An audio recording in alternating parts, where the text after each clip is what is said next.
Para entender a história das escalas termométricas, primeiro você deve entender como produzir uma escala termométrica.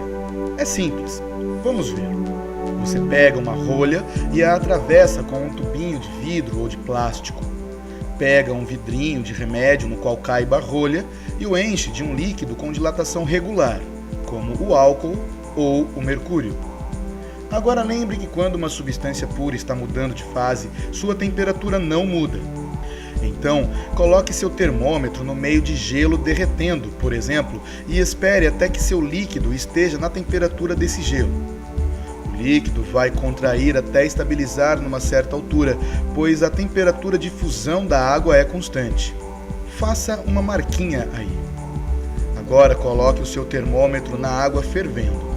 O líquido dentro dele vai dilatar até estabilizar em outra altura, pois a temperatura é constante também na vaporização da água. Faça outra marquinha nessa altura. Finalmente, divida a distância entre uma marquinha e outra em quantas marcas você quiser e atribua valores. Foi isso que Celsius, Fahrenheit e Kelvin fizeram, mas com motivos diferentes. Um dos primeiros a fazer isso foi o Fahrenheit. Mas na verdade quem começou tudo foi um astrônomo chamado Olaf Romer. Por volta de 1700, esse astrônomo morava em Copenhague, capital da Dinamarca, e como tal dividia tudo em 60 partes iguais. Uma hora tem 60 minutos e um minuto tem 60 segundos.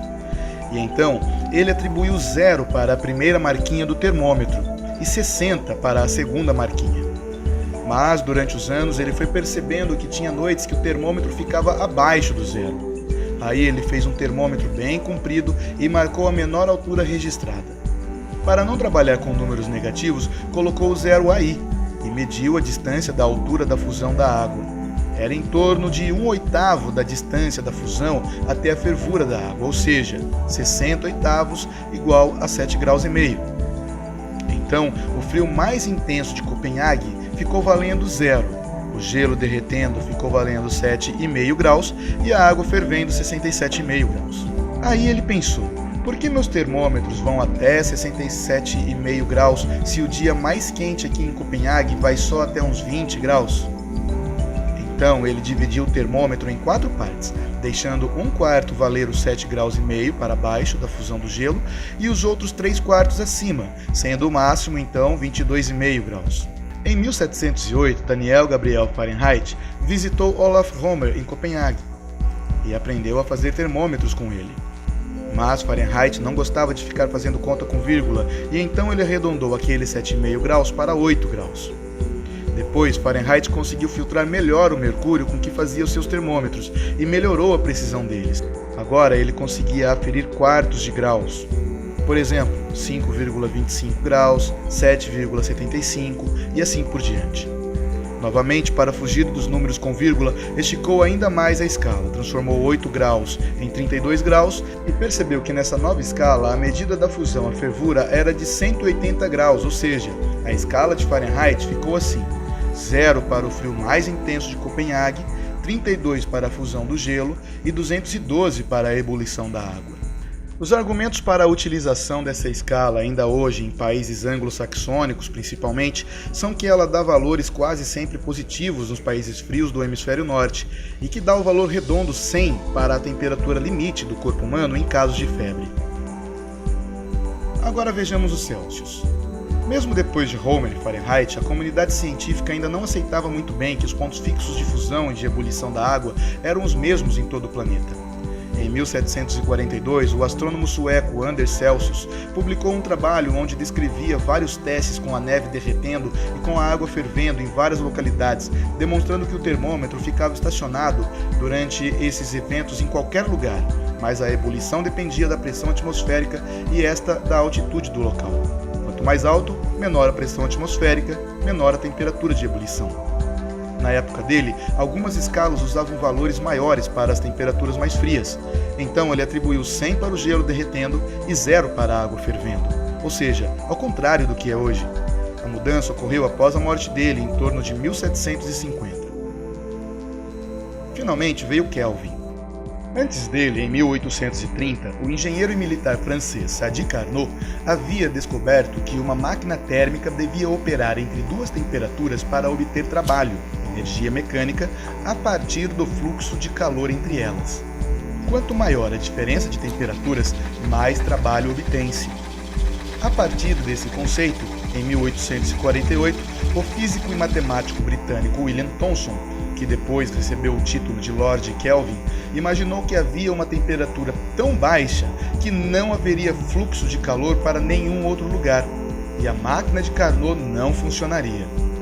Ele chamou essa temperatura de frio infinito, e esse seria o zero de sua escala. Para encontrar esse ponto em relação à escala Celsius, ele usou a lei de Charles, de em torno de 1800, que diz que 1 litro de qualquer gás diminui seu volume em 0,00366 litro para cada grau Celsius que diminui sua temperatura. Kelvin entendeu que conforme vai perdendo calor, um gás ideal vai diminuindo o volume até o frio infinito, quando ele teria um volume zero. Portanto, bastou uma regra de 3 desse tipo, para chegar ao valor de 273 graus Celsius negativos. Lembre-se, esse é o zero absoluto, temperatura na qual a matéria não teria nenhuma energia para fornecer. Puxando zero para este ponto e deixando 100 partes entre o ponto de fusão e o de ebulição da água, a escala Kelvin ficou assim. Note que para a escala Kelvin não se diz graus. Por exemplo, se diz 320 kelvins e não 320 graus kelvins. Vamos a alguns exemplos de conversão de temperatura. Lembra daquele termômetro que fizemos no início? Pois bem, suponha que os valores de referência sejam a altura em centímetros, assim. Então, a temperatura ambiente, o termômetro fica nessa altura. Queremos saber quanto vale essa temperatura em graus Celsius. Então, basta fazer essa regra de 3.